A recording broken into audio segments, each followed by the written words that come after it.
Le cœur du problème, c'est plutôt que la prière est trop souvent considérée comme un ministère de l'Église parmi d'autres, alors qu'elle est le cœur du ministère. Bonjour à tous, j'aimerais vous présenter aujourd'hui ce livre qui s'intitule « Une Église en prière » de Paul Miller. C'est un livre qui nous encourage à prier ensemble, pas seulement en église lors du rassemblement dominical, mais également en petits groupes, en binôme, ou même dans le cadre de notre famille avec notre conjoint ou nos enfants. Il nous encourage à considérer la prière pas juste comme une activité solitaire, individuelle, mais plutôt comme une activité collective et communautaire. Il y a quelques années, avec l'église dont je fais partie, nous avons lu le premier livre de Paul Miller, intitulé « Une vie en prière ». Et cette lecture a eu un effet véritablement transformateur sur plusieurs frères et sœurs de notre Église, en nous amenant à reconsidérer la simplicité de la prière et sa centralité dans la vie chrétienne.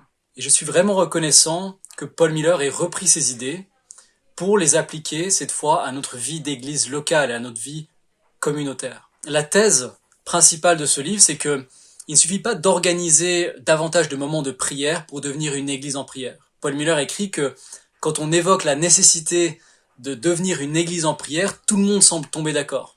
Tout le monde acquiesce, oui, il faudrait prier plus. Seulement, prier plus n'est pas le cœur du problème. Le cœur du problème, c'est plutôt que la prière est trop souvent considérée comme un ministère de l'église parmi d'autres, alors qu'elle est le cœur du ministère. Et c'est en ça que ce livre est vraiment libérateur. Une église en prière ne nous accable pas d'une tâche supplémentaire à faire, comme on ajouterait une nouvelle brique au chargement d'un chameau déjà lourdement accablé. Non, il nous présente plutôt la prière comme une respiration, le souffle même de l'Église.